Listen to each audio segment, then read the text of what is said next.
retour dans l'Africa Newsroom. Abdou Fleur, doctorant en études internationales, est toujours en notre compagnie. Mohamed Ly, président du think tank Innovation politique et démocratique, ainsi que Daouda Tall sont toujours avec nous. Sans plus tarder, le dossier du jour.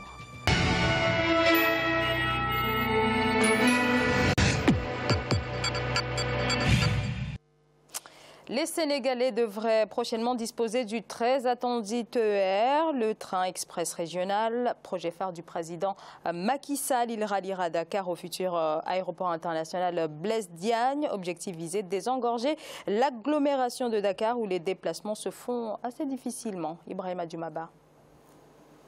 Un réseau ferroviaire moderne, voilà sur quoi mise le président Macky Sall pour la relance des infrastructures ferroviaires au Sénégal. Le train express régional sera mis en service au mois de janvier 2019. À terme, il s'étendra sur un réseau de 1520 km à travers le pays pour un coût global estimé à près de 1390 milliards de francs CFA. Il s'agira pour les autorités de moderniser les infrastructures ferroviaires entre Dakar et Thiès et de construire une double voie à écartement standard de la desserte de l'aéroport international Blaise Diagne, d'une nouvelle voie ferroviaire structurante de 1000 km à écartement standard entre Dakar, Tambacounda, Kédougou, Kenyaba et Bamako, communément appelée Dakar-Bamako par le sud, ou encore ligne NEPAD. Cette dernière permettra le transport des produits des mines de fer de la Falémé au Sénégal et des mines de bauxite et de fer de Faléa au Mali, ainsi que le raccordement des nouvelles ligne Matam-Tambacounda pour l'exploitation des phosphates de Matam et Ziguinchor-Tambacounda pour désenclaver les régions sud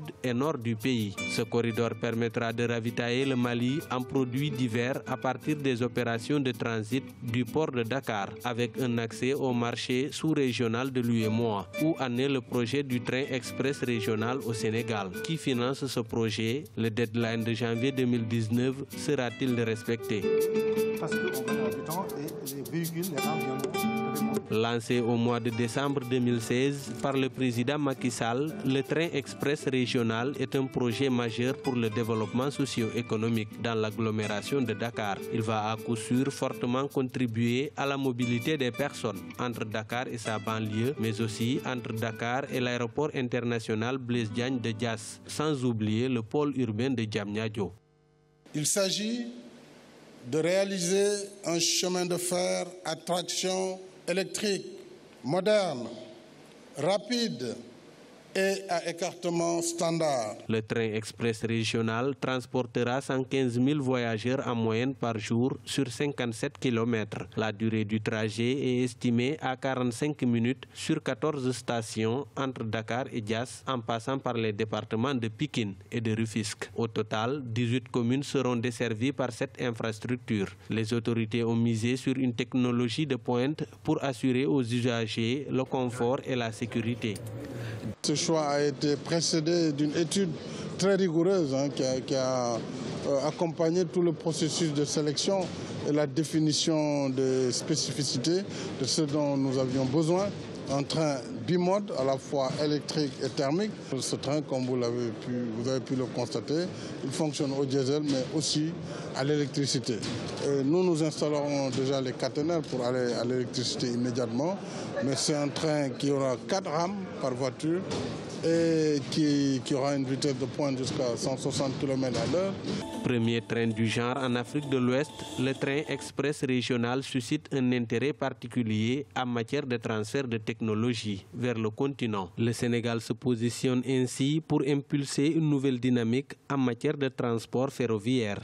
C'est assurément une révolution technologique que nous entamons à partir d'aujourd'hui. Nous constatons d'ailleurs que l'Afrique subsaharienne est en train de sauter une génération technologique. Le Sénégal est fier d'être le peloton de tête de ce mouvement. À terme, le TER va coûter de Dakar à Diamniadio pas moins de 148 milliards de francs CFA, soit 225 millions d'euros. Parmi les partenaires de l'État du Sénégal, il y a la Banque islamique de développement et la Banque africaine de développement. pour le financement du projet. Ce projet d'un coût d'environ 568 milliards de francs CFA dans sa première phase aura une contribution de la BAD de 120 milliards de francs CFA. Cela s'inscrit dans la continuité de notre intervention au Sénégal. L'État du Sénégal et ses partenaires mobiliseront 15 trains pour l'ensemble du trafic. Selon certains observateurs, le TER peut aider à décongestionner la capitale du Sénégal qui enregistre un flux important de travailleurs au quotidien. La population de Dakar fait déjà à peu près dans les 2 millions. Et Dakar est un peu enclavé. Donc le problème de mobilité va se poser dans 5-10 ans, lorsque la population va être 5 millions.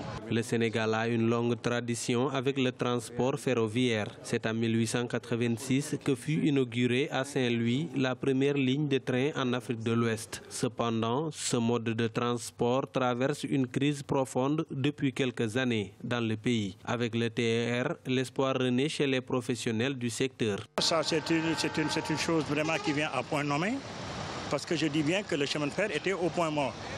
Mais nous rendons d'abord grâce à Dieu et nous remercions également le président d'avoir vraiment poussé son projet TER qui aujourd'hui donne beaucoup d'espoir à la population et qui fait renaître le chemin de fer. Au moins 200 ingénieurs sénégalais et français sont mobilisés pour finaliser les études détaillées du projet. Le directeur général de l'Agence de promotion des investissements et des grands travaux, Muntagassi, a annoncé le démarrage des travaux du TER pour le mois de septembre 2017. En plus des entreprises sénégalaises, des sociétés françaises, turques et chinoises sont impliquées dans sa construction. Alors, cette ligne doit relier à terme la capitale Dakar à l'aéroport international Blaise Diagne, et cela en 45 minutes. Ça va être, Mohamed Ly, un grand bouleversement pour les habitants de la capitale. Ben oui, un grand bouleversement, une grande révolution en réalité. On est en plein fouet dans le changement de paradigme donc, de notre mode de développement économique.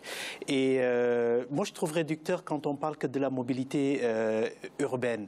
Je me suis fendu d'un article en 2013. Justement, on va parler des retombées. Hein. Oui, en 2013. Non mais c'est extrêmement important parce que dans ma vie professionnelle de tous les jours, ce type de projet me parle.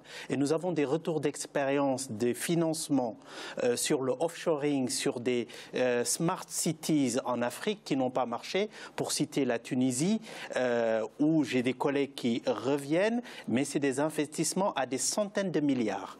Et dire ce TER, c'est de la mobilité urbaine, pour aller très vite, c'est rapprocher l'aéroport Blaise Diagne de Dakar, c'est une chose, mais technologiquement, c'est créer une smart city à Diamniadio, et tout Diamniadio, c'est un projet phare du PSE et qui ne peut être réussi et porté que si ce TER, en dehors de son apport technologique moderne, il faut qu'il soit opérationnel, qu'il rapproche les positions, qu'il aide à la mobilité, mais que Diamniadio, heureusement, ne soit pas non plus une cité dortoir, que ce soit une cité comme elle est en train d'être construite, avec de la mixité sociale, avec de la mixité fonctionnelle et avec aussi des infrastructures, que ce soit culturelles, sociaux et autres. Donc c'est une révolution dans l'ouest du Sénégal, entre les régions Dakar et Thiès, pour une bonne vision et pour une intégration et dans le développement durable aussi de nouvelles villes, de nouveaux pôles urbains qui sont en train d'être créés. Et ce TER est presque le suppôt pour la réussite de tous ces projets qui gravitent autour et de l'aéroport et de la nouvelle ville de Diamniadio. Abdou Fleur, quelles sont très exactement les retombées économiques attendues? Là, ça va rejoindre un petit peu la... Permettez-moi... En tout cas, permettez-moi de dire d'abord, comme il l'a dit, c'est une révolution technologique incontestablement, pour reprendre les termes du président, parce que c'est une première, en tout cas au Sénégal, depuis que le Sénégal est indépendant. C'est le plus grand projet aussi, c'est le plus grand projet en Afrique de l'Ouest, en tout cas je parle du TER, en Afrique de l'Ouest et même subsaharien, comme l'a dit le président, en dehors de l'Afrique du Sud. Il y a plusieurs retombées, déjà du point de vue de la mobilité. Quand même, ça répond à un besoin de désengorger Dakar. Rappelons que Dakar, c'est plus de 124 000 passagers, en tout cas aux heures de pointe. Dakar, c'est 40 000 immatriculations chaque année. Une population qui s'accroît d'année en année, je pense qu'il y a réellement un besoin de désengorger Dakar. C'est aussi un besoin de connecter Dakar et sa banlieue. Je pense tout de suite aux petits vendeurs d'arachides qui quittent Yeumbeul, Thiaroye ou j'en sais où pour aller à Dakar le matin. Avec le TER, non seulement il y aura des retombées économiques, il va gagner en temps et aussi économiquement. Par exemple, je parle du Beau Maraîcher. Pour aller au Beau Maraîcher, le fameux garage, il faut environ 2000, 3000 pour prendre un taxi. Avec le TER, avec 350 francs, en 10 minutes, on peut quitter Dakar pour aller au Beau Maraîcher. Donc je pense que du point de vue, ça va venir booster l'économie sénégalaise. Il y a aussi 7 marchés au moins, en tout cas, qui seront construits pour accompagner ce projet. C'est 10 000 emplois aussi, directs. Alors justement, on va parler de l'emploi là dans quelques instants, mais Daouda, ce TER, c'est par ailleurs un partenariat avec la France, hein, notre journaliste l'a bien dit dans le reportage.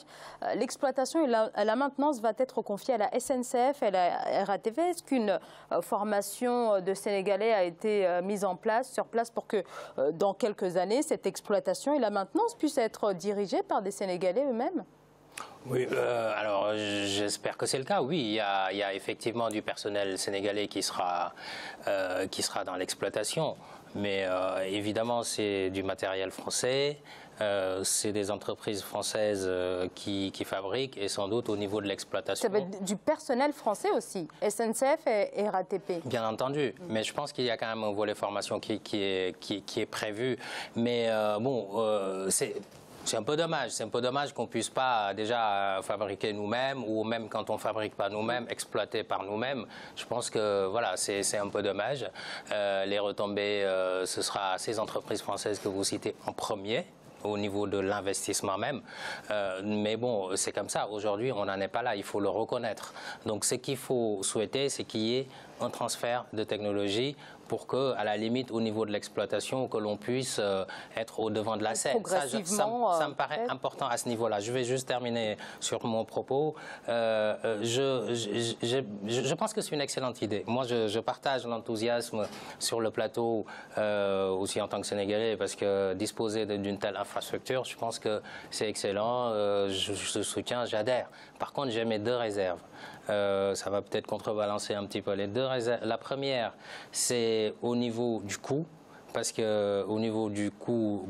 Alors combien exactement? Parce qu'on sait qu'il y a la Turquie qui participe, il y a la BAD... Il y a la BAD, il y a la BID, la Banque islamique de développement. Il y a bien sûr la France. La France par l'Agence française de développement. Et je crois que ce coût, bon, on parle de 568 milliards.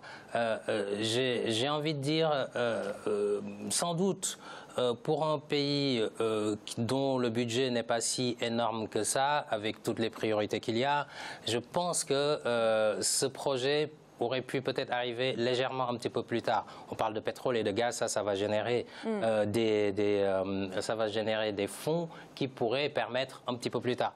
Et pourquoi je dis ça? C'est important parce que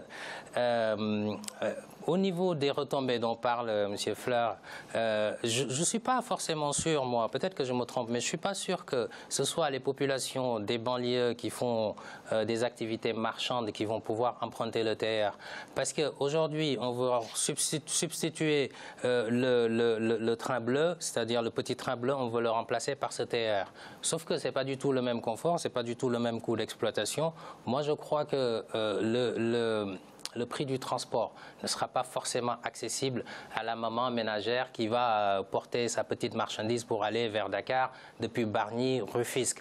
Je peux juste terminer aussi là-dessus sur un petit point, c'est que pour l'aéroport, la desserte depuis l'aéroport en 45 minutes, effectivement, le nouvel aéroport Blaise Diagne à Dakar, mais il faut dire que culturellement, en France par exemple, les gens ils peuvent prendre depuis le Roissy le TER pour arriver sur Paris.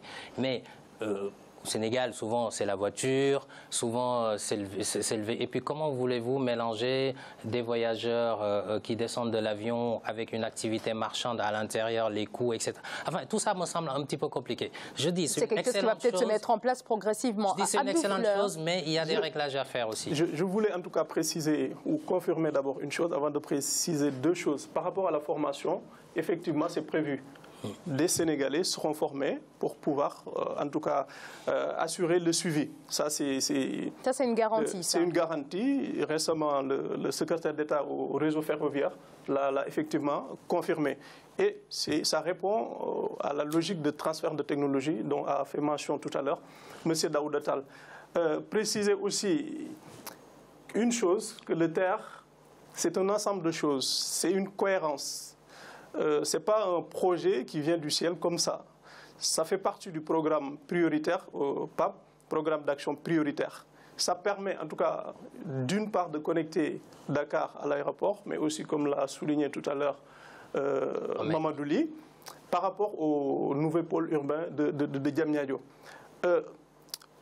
Les embouteillages nous coûtent, d'après toujours le directeur du réseau, le directeur des réseaux ferroviaires, une perte de 1000 milliards par an.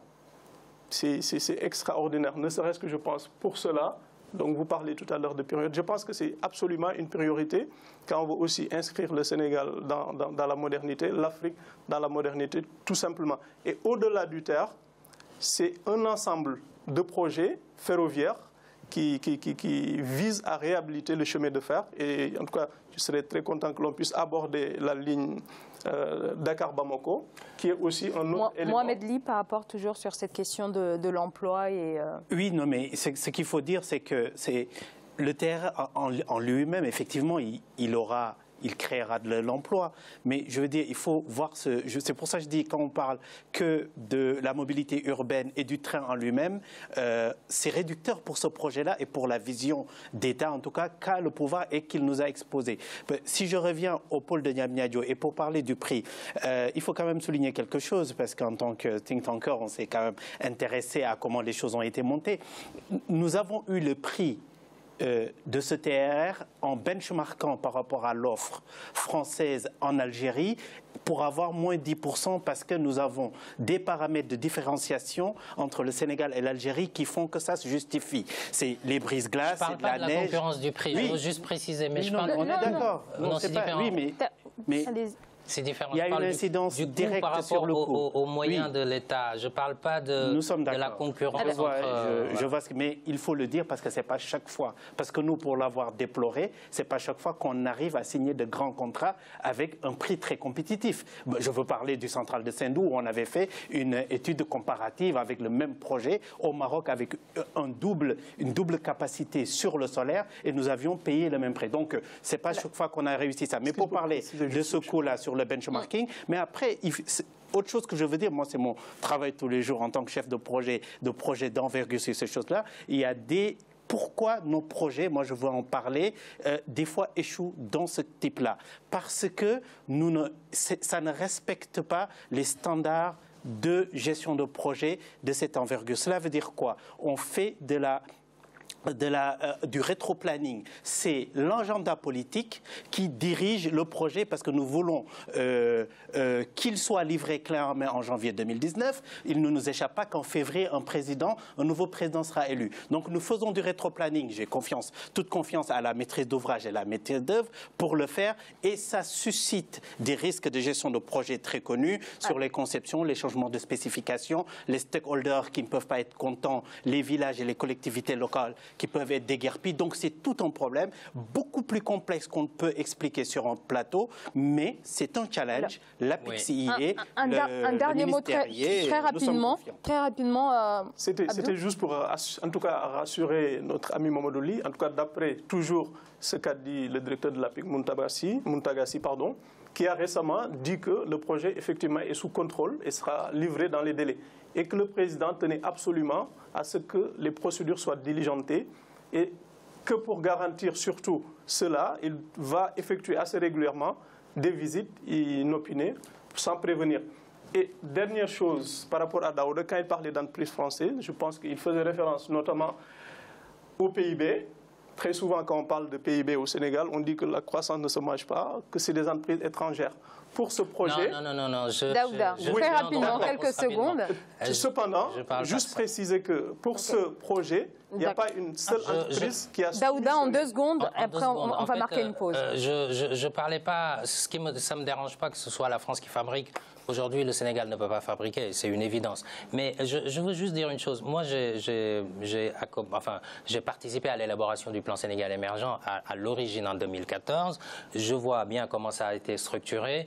Mais ce que je veux dire, c'est en termes de priorité. Aujourd'hui, on parle de l'autoroute à péage qui est très chère. J'ai peur que demain, qu'on nous dise que le TER, les habitants de Thiaroye, Pikine, Rufisque ne peuvent pas le prendre parce que c'est trop cher. Peut-être qu'il y a le désenclavement d'autres zones qui seraient aussi à penser en priorité. Alors, une courte pause et on se retrouve dans quelques instants pour la 3e partie de l'Africa Newsroom.